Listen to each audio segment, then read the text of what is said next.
Chaitanya. Jai Balaji. Lord Bhakti. Shri Jai Sri Chaitanya. Jai Nityananda. Jai Advaita Chandra. Jai Gaura Bhakta Vrinda. Hare Krishna, Krishna Krishna, Hare Hare, Hare Rama, Ram Ram, Hare Hare. Okay, so we stopped here that when Krishna wanted to understand himself through the agency of Radha, Srimati Radharani, he united with Srimati Radharani, combined form, and that combined form or unification is called Lord Chaitanya Mahaprabhu. Sri Krishna Chaitanya Mahaprabhu. So this is all explained by Srila Krishnadas Kaviraj Goswami Maharaj in the 5th verse of the Chaitanya Charitamrita. I will start from here today. In the next verse, the author further explains why Krishna assumed the form of Chaitanya Mahaprabhu. Krishna desired to know the glory of Srimati Radharani's love. Why is she so much in love with me? Krishna was wondering, why is Srimati Radharani so much in love with me? Krishna asked, what is my special qualification that attracts her so much? And what is that actual way in which she loves me? Because everything about Srimati Radharani's love for Krishna is so astonishing, so amazing, so mesmerizing that Krishna himself is amazed that what is it about him that attracts Radharani so much, that Radharani loves him so much, and what is the feeling that Radharani gets when she loves him. It seems strange that Krishna, as the Supreme Lord, should be attracted by anyone's love. He is the Supreme Lord, he is not dependent on anybody. Then that's Srila Prabhupada is saying that it seems strange that Krishna, who is the Supreme Lord, he is attracted by somebody's love. No? So a man searches after the love of a woman because he is imperfect, because he lacks something. In the material world, every man is searching for the perfect woman who will always love him, who will always take care of him, always give him pleasure. Why? Because in the material world, every man is imperfect because they lack something within themselves. That is why they try to find for that love from outside. But now, then Srila Prabhupada is saying the love of a woman, that potency and pleasure is absent in man, and therefore a man wants a woman.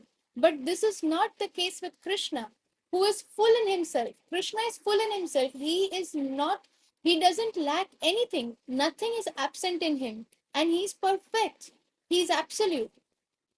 Thus, Krishna expressed surprise that although he is perfect, he is absolute, he does not require anything from outside, still, Srimati Radharani's love for him is so attractive that Krishna gets attracted to it. That what is it about Srimati Radharani's love?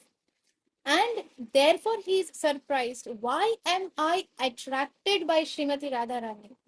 And when Srimati Radharani feels my love, that when Krishna loves her back, what is she actually feeling? To taste the essence of that loving exchange, Krishna made his appearance in the same way that the moon appears on the horizon of the sea. Just as the moon was produced by the churning of the sea, by the churning of the ocean, sorry, by the churning of spiritual loving affairs, the moon of Chaitanya Mahaprabhu appeared. Indeed, Lord Chaitanya's complexion was golden, just like the luster of the moon. Although this is a figurative language, it conveys the meaning behind the appearance of Chaitanya Mahaprabhu. The full significance of his appearance will be explained in later chapters. So, okay, we'll read further. After offering respects to Lord Chaitanya, Srila Krishnadas Kaviraj Goswami Maharaj begins offering his respects to Lord Nityananda in the 7th verse of the Chaitanya Charitamrita. The author explains that Lord Nityananda is Balaram, who is the origin of Mahavishnu. So from Krishna comes Balram. From Balram comes so Balram is the origin of Mahavishnu. From Balram comes the four Chaturvyuha, and then Mahavishnu comes. So in that way, uh, a section or subsection, So Mahavishnu uh, is a segment of Lord Balram, and Lord Nityananda is Lord Balram himself. So segment, or you can say a portion. So Lord Balram, who is the origin of Mahavishnu. Krishna's first expansion is Balram, a portion of whom is manifested as Shankar's son, and who then expands as Pradyumna. In this way, so many expansions take place. Although there are many expansions, but Lord Shri Krishna is the origin, as confirmed in the Brahma Samhita. He is like the original candle from which many thousands and millions of candles are lit. Although any number of candles can be lit, the original candle still retains its identity as the origin. In material world, if you take one candle and you start lighting hundreds of candles, after a point of time, that first candle will get over, will melt completely. But that is not the case with Krishna. Krishna is the origin of all the other candles. All the other candle is lit by the original candle, which is Krishna. But Krishna, although there are so many expansions, that does not mean that the quality of Krishna is getting reduced just because he is expanding. He always remains absolute. He always remains in his perfect absolute form. So all these expansions are called Vishnu Tattva. Vishnu is a large light and we are small lights, but all are expansions of Krishna. So when it is necessary to create the material universes, Vishnu expands himself as Mahavishnu. Mahavishnu lies down in the causal ocean and breathes all the universes from his nostrils. So in the Srimad Bhagavatam, the full description is given that Mahavishnu, when he breathes in, millions of universes are entering into his body. And again, when he is breathing out, millions of universes are coming out and floating. So, thus, from Mahavishnu and the causal ocean spring all the universes. And all these universes, including ours, float in the causal ocean.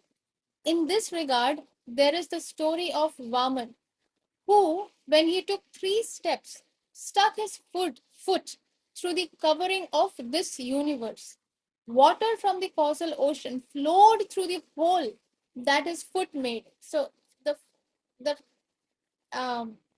when he put his foot, he's he it actually went out of the universe, like it covered the universe. So when he kept his foot, what happened was the water from the causal ocean started flowing from the hole of the foot, and it is said that that water became the river Ganges.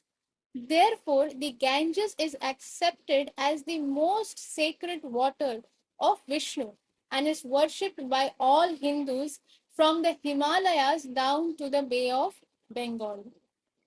Mahavishnu is actually an expansion of Balaram, who is Krishna's first expansion, and in the Vrindavan pastimes, his brother. So, Mahavishnu is the first expansion of Balaram, who is Krishna's first expansion. So from Krishna came Balram, then from Balram, Mahavishnu. And in the Vrindavan pastimes, who is Balram? He is Krishna's elder brother. So, Brajendra Nandana Jay, Sachi Sutta Hoilo She, Balram Hoilo Nitai. Sachi Sutta is Sachi Mata's son. Sachi Sutta. Sutta means son. Sachi Sutta Hoilo Jay. Brajendra Nandana Jay. Brajendra is the king of Braja, that is Nanda Maharaj. And Nandana means son. So Brajendra Nandana Jay, the one who is the son of the king of Braja. Sachi Sutta Hoilo Shei. The same personality became the son of Mother Sachi. Balaram Hoilo Nitai. And that Balaram became Nityananda Prabhu, Lord Nityananda. In the Maha Mantra, Hare Krishna, Krishna Krishna, Hare Hare, Hare Ram, Ram Ram, Hare Hare. The word Ram refers to Balram. Since Lord Nityananda is Balaram, Ram also refers to Lord Nityananda. Thus, Hare Krishna and Hare Ram addresses not only to Krishna and Balaram, but Lord Chaitanya and Lord Nityananda as well, because Hare is addressing Mother Hara, that is Srimati Radharani, and Krishna. So, when the combination of Radha and Krishna, uh, when the combination comes, it becomes Radha and Krishna together is Lord Chaitanya Mahaprabhu. And Hare Rama, so Lord Balaram is there, Lord Nityananda is there. So that here Srila Prabhupada is saying that this Hare Krishna Mahamantra is also addressing not only Krishna and Balaram, but Lord Chaitanya Mahaprabhu and Lord Nityananda as well. The subject matter of Chaitanya Charitamrita deals primarily with what is beyond this material creation. The cosmic material expansion is called Maya or illusion, the cosmic material expansion, because it has no eternal existence. It is not permanent, because it is sometimes manifested and sometimes not. So when Mahavishnu is breathing in, all these universes are going inside, and everybody is going to sleep. And then again, when he's breathing out, all these universes are coming out, and then all those living entities that were there in the universes, they are again awake, they start doing their activities again. So this cosmic material expansion is illusion, is Maya. It is not it does not have eternal existence. It is not permanent. Sometimes it is manifested and sometimes not manifested, and therefore it is regarded as illusory. But in one way it is continuous. This illusory expansion, this cosmic material expansion will continue, but it is not eternally existing, or it is not, it is illusory, sometimes manifested, sometimes not. But beyond this temporary manifestation is a higher nature, as indicated in the Bhagavad Gita 8.20. Parastasmat tu bhavonyo अव्यक्तो अव्यक्तात् सनातनः यः स सर्वेषु भूतेषु न स्यत्स्तु न vinashyati. Yet there is another nature which is eternal and is transcendental to this manifested and unmanifested matter. It is supreme and is never annihilated. When all in this world is annihilated, means it is um, it is stopped, or it is brought to a complete stop, annihilated, finished. When all in this world is annihilated, that part remains as it is, which part? Which is eternal and transcendental to this manifested and unmanifested matter, and it is supreme. The material world has a manifested state, vyakta, and a potential unmanifested state, that is avyakta. The supreme nature is beyond both the manifested and the unmanifested material nature. This superior nature can be understood as the living force. This superior nature is the living force which is present in the bodies of all living creatures, that is, in the form of Paramatma. The body itself is composed of inferior nature, that is matter. But it is this superior nature, this living force, that is moving the body. So as long as the soul and the super soul are present in the body is made of matter. Panchabhut is made of air, water, fire, ether, um, and air, water, earth. Yeah, earth, air, water, uh, and ether. What did I miss here? I'm missing something. So in sponge, Fire. what did I miss? Air, water, fire, ether, and Land. Like that is the earth. earth. Air. Okay. earth, water, air, fire, and ether. No, five. Okay, I said the five things. Okay. So the body is made of these five elements. But just these five elements cannot have life in itself. So what is giving this life? What is the living this living force? That living force is the soul and the super soul. So the super soul, that is both the soul and the super soul are of superior nature, which is moving the body. The symptom of that superior nature is consciousness. If the body has consciousness, we should understand that that means the soul is still in the body. Consciousness means what? If somebody pinches us, we immediately know, oh, it hurts. Or we feel hunger, we feel thirsty. All this is consciousness. So as long as this is there, even if somebody may be in coma, but the consciousness is there because the person is still breathing. So the consciousness is there. So in the material world, there are inanimate objects that are not conscious. So many hills are there, mountains are there. But in the spiritual world, nothing is inanimate. In the spiritual world, even a mountain is actually a personality, is a person. There a table is conscious. The land is conscious. The trees are conscious. Everything is conscious because that is everything has that is an eternal superior nature. So that is why everything is conscious there. It is not possible. Okay, we'll stop reading here. Krishna willing, we'll again continue tomorrow. It is not possible to imagine how far this material manifestation extends.